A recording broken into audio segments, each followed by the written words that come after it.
Paano to gawin? Tara, puro ano kayo? Punta lang tayo sa editing app. Kunin na natin yung mga na-record natin. Basta sundan lang yung mga araw mga boss at yung mga sign. Tara, simulan na natin. Ipakita ko muna yung mga clip sa inyo mga boss. Madali lang to mga boss, masasundan nyo lang.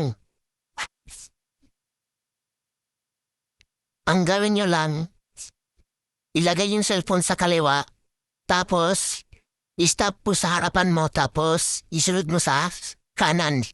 Tapos, meron dyan mga music at sounds effect, kayo na bahala magdagdag.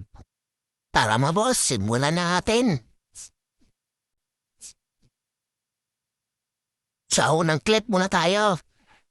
Hanapin lang natin yung tamang pag-ikot, tapos freeze lang natin, split, tapos delete.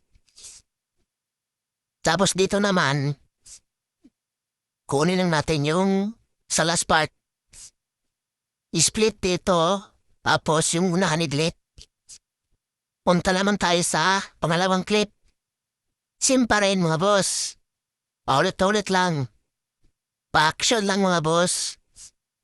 Yan, pwede na split. Tapos yung sa unahan, hindi na natin kailangan, i-delete na natin. Tapos dito naman, pa-action pa kanan, i-split lang natin, tapos yung sobra delete. Ulit-ulit lang to mga boss. Hanggang sa matapos natin. Pag may lakad ako, hindi ko sinayang. Gumawa ko ng mga clip para may pang-release na tayo. Madali lang to sundin mga boss.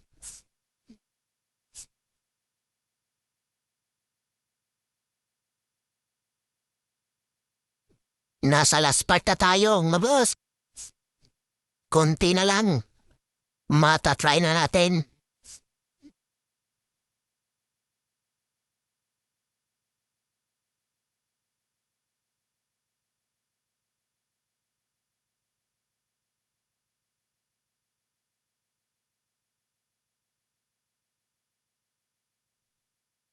Hit ko na mga boss. I-try muna natin bago i-export.